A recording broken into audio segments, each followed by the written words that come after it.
మాజీ మంత్రి కేటీఆర్ అరెస్టుకు ముహూర్తం ఫిక్స్ అయిపోయినట్లుగా తెలుస్తోంది.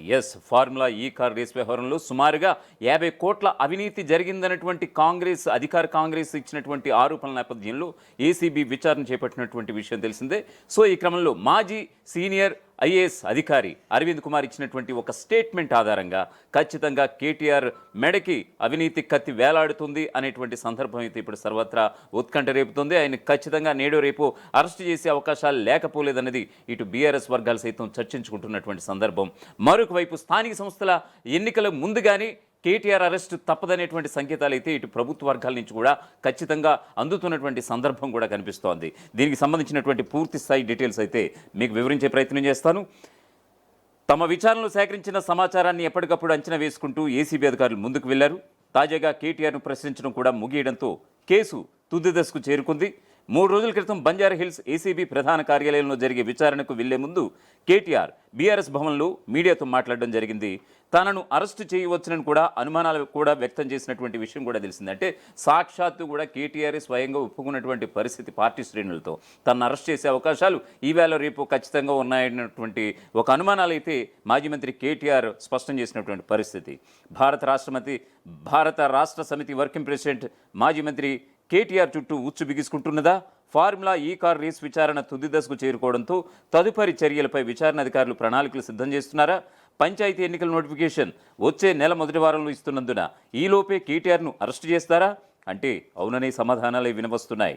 ఏదేమైనా కేటీఆర్ను అరెస్టు చేసి చర్లపల్లి జైలుకు తరలించడం ఖాయంగా తెలుస్తోంది. గత బీఆర్ఎస్ ప్రభుత్వ హయాంలో సచివాలయం ఎదురుగా ఫార్ములా ఈ కార్ రేస్ నిర్వహించిన విషయం తెలిసిందే.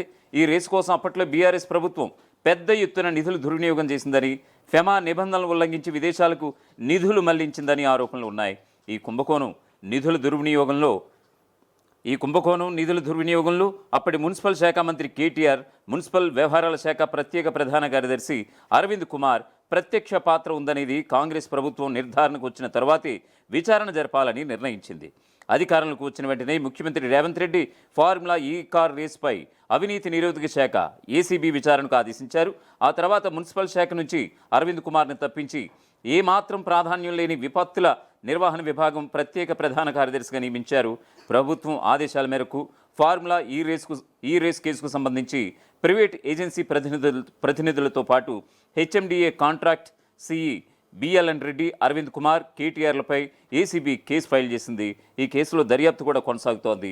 ఏసీబీతో పాటు ఈడీ కూడా ఈసీఐఆర్ నమోదు చేసింది.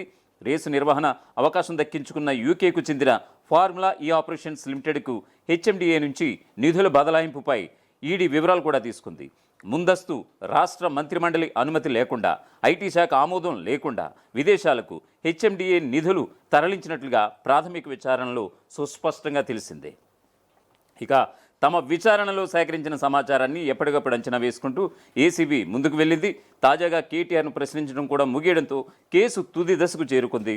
3 రోజుల క్రితం బంజారాహిల్స్ ఏసీబీ ప్రధాన కార్యాలయంలో జరిగే విచారణకు వెళ్లే ముందు కేటీఆర్ బీఆర్ఎస్ భవన్లో మీడియాతో మాట్లాడడం కూడా జరిగింది.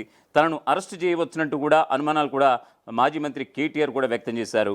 ఆ రోజు పోలీస్ కమాండ్ కంట్రోల్ పరిసర ప్రాంతంలో బందోబస్తు పెంచడంతో పాటు నీలోఫర్ కేఫ్ను కూడా మూసివేయడంతో అరెస్టు తథ్యం అని ఊహాగానాలు కూడా వెల్లువెత్తాయి. అయితే 8 గంటల పాటు సుదీర్ఘంగా ప్రశ్నించిన అధికారులు ఆయనను ఇంటికి పంపించేశారు. దీంతో బీఆర్ఎస్ శ్రేణులు అలాగే ముఖ్య నాయకులు కూడా ఊపిరి పీల్చుకున్నారు. ఫార్ములా ఈ రేసు నిర్వహించిన సమయంలో ఉపయోగించిన మొబైల్ ఫోన్, ల్యాప్టాప్ని బుధవారం సాయంత్రం కల్లా అంటే 18వ తేదీ కల్లా తమకు అందజేయాల్సిందిగా ఏసీబీ అధికారులు విచారణ సందర్భంగా కేటీఆర్ను ఆదేశించారు. అయితే దీనిపై తన పార్టీ న్యాయ విభాగం ప్రతినిధులతో చర్చించిన తర్వాత ఏసీబీకి మొబైల్ ఫోన్, ల్యాప్టాప్ ఇవ్వాల్సిన అవసరం లేదని మంగళవారం మీడియాకు లీకులు ఇచ్చినటువంటి విషయం తెలిసిందే. న్యాయ విభాగం సూచనలు పాటిస్తారా లేదా ఏసీబీ కోరిన విధంగా నిర్ణీత గడువులోపు అందజేస్తారా అనేది తెలియాల్సి ఉంది. ఇక ఇదే కేసులో తీవ్ర ఆరోపణలు ఎదుర్కొంటున్న సీనియర్ ఐఏఎస్ అధికారి అరవింద్ కుమార్ విదేశీ పర్యటన వెళ్లేందుకు సెలవు దరఖాస్తును అప్పటి ప్రభుత్వ ప్రధాన కార్యదర్శి శాంతికుమారికి పంపించారు. సెలవు పెట్టిన విషయాన్ని ఆమె ముఖ్యమంత్రి రేవంత్ రెడ్డికి తెలియజేసి అనుమతి తీసుకోవాల్సి ఉండగా తీసుకోలేదంటున్నారు. కేటీఆర్ విచారణ తర్వాత అరవింద్ కుమార్ను విచారణకు పిలవాలని అనుకుంటున్నటువంటి ఈ తరుణాన ఆయన విదేశాల్లో ఉన్నారని తెలియడంతో కంగు తిన్నారు. విచారణ జరుగుతున్న తరుణంలో కేసు తీవ్రతను పట్టించుకోకుండా సెలవు ఎలా మంజూరు చేస్తారంటూ ఏసీబీ అధికారులు అసహనం వ్యక్తం చేసినట్లుగా సచివాలయంలో ఉద్యోగులు చర్చించుకుంటున్నారు. విదేశాల్లో ఉన్న అరవింద్ కుమార్ ఈ నెల 21వ తేదీన తిరిగి హైదరాబాద్ రాబోతున్నారు. ఇంతకుముందు జరిగిన విచారణలో అప్పటి మంత్రి కేటీఆర్ ఆదేశాల మేరకు ఎఫ్ఈఓకు నిధులు బదలాయించినట్లుగా అరవింద్ కుమార్ ఏసీబీ అధికారులకు స్టేట్మెంట్ కూడా ఇచ్చారు. ఆ మేరకు కేటీఆర్తో జరిగిన చాటింగ్, కాల్ రికార్డ్స్ను కూడా అందజేశారని విశ్వసనీయ వర్గాల నుంచి సమాచారం ఉంది. అరవింద్ కుమార్ స్టేట్మెంట్ ఆధారంగానే 3 రోజుల క్రితం జరిగిన విచారణలో సుమారు 8 గంటల పాటు విచారణ జరిపి పూర్తి వివరాలు సేకరించారని రాజకీయ వర్గాల్లో ప్రచారం జరుగుతోంది. ఇంతకుముందే ఈడీ అధికారులు ఫార్ములా ఈ రేసుకు సంబంధించి నిధుల అక్రమ బదిలీపై కేటీఆర్ను విచారించినటువంటి విషయం తెలిసిందే. కోర్టులోనూ కూడా ఉపశమనం అయితే దక్కలేదు. ఇప్పటికే తన విచారణపై క్రిమినల్ కేసు నమోదుపై సుప్రీంకోర్టును ఆశ్రయించినప్పటికీ కేటీఆర్కి అయితే ఉపశమనం లభించలేదు. ఆయనకు దారులన్నీ దాదాపు మూసుకుపోయాయంటూ ఏ క్షణమైనా ఏసీబీ అధికారులు ప్రత్యక్షంగా రంగంలోకి దిగి కేటీఆర్ని అదుపులోకి తీసుకోవచ్చునని అంటున్నారు. ఆయనతో పాటు అరవింద్ కుమార్ అరెస్టు కూడా అనివార్యంగా కనిపిస్తుందని కూడా ఆలోచిస్తున్నారు. ఈ ప్రక్రియ మొత్తం జూన్ నెలాఖరు లోపు, అంటే ఈ నెలాఖరు లోపు పూర్తి చేయనున్నట్లుగా అత్యంత విశ్వసనీయ వర్గాల ద్వారా తెలిసింది. ఆ తర్వాత జూలై మొదటి వారంలో పంచాయతీ ఎన్నికలకు నోటిఫికేషన్ జారీ చేయబోతున్నట్లుగా కూడా తెలుస్తోంది. సో మొత్తానికి ఇది నేడు రేపు ఖచ్చితంగా మాజీ మంత్రి కేటీఆర్ అరెస్టు తథ్యం. ఎందుకంటే ఇప్పటికే ఏదైతే ఉన్నారు మున్సిపల్ శాఖ, ఆ రోజు మున్సిపల్ శాఖ ప్రత్యేక ప్రధాన కార్యదర్శిగా ఉన్నటువంటి సీనియర్ ఐఏఎస్ అధికారి అరవింద్ కుమార్ ప్రస్తుతం ఇప్పుడు యూకేలో ఉన్నారు. ఆయన లండన్ పర్యటనలో ఉన్నటువంటి ఆయన్ని హుటాహుట్ను కూడా ఇప్పుడు రప్పిస్తున్నటువంటి పరిస్థితి.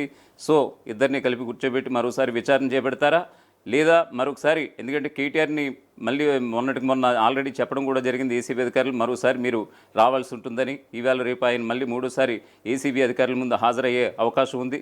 సో ఖచ్చితంగా మూడోసారి సిట్టింగ్ టైంలో కేటీఆర్ అరెస్టు తప్పదన్నటువంటి ఊహాగానాలు అయితే ఇప్పుడు ఖచ్చితంగా వినిపిస్తున్నాయి. ఆయన అరెస్టు తథ్యం. ఎందుకంటే 50 కోట్ల రూపాయల ప్రజాధనాన్ని దుర్వినియోగం చేశారు. ఆయన యొక్క రాజకీయ పలుకుబడి ఉపయోగించి మరీ ఐఏఎస్ అధికారులను వినియోగించుకుని మరీ ఆయన ప్రజాధనాన్ని దుర్వినియోగం చేసినటువంటి ప్రధాన ఆరోపణలపై నేడో రేపో మాజీ మంత్రి కేటీఆర్ అరెస్టు తథ్యం అనేటువంటి వార్తలు మరి గుప్పుమంటున్నాయి. చూద్దాం దీనికి సంబంధించి ఏం జరుగుతుందో అనేది. అసలైన తొలి వెలుగు. ఫాలో వాట్సాప్ @తొలి వెలుగు official.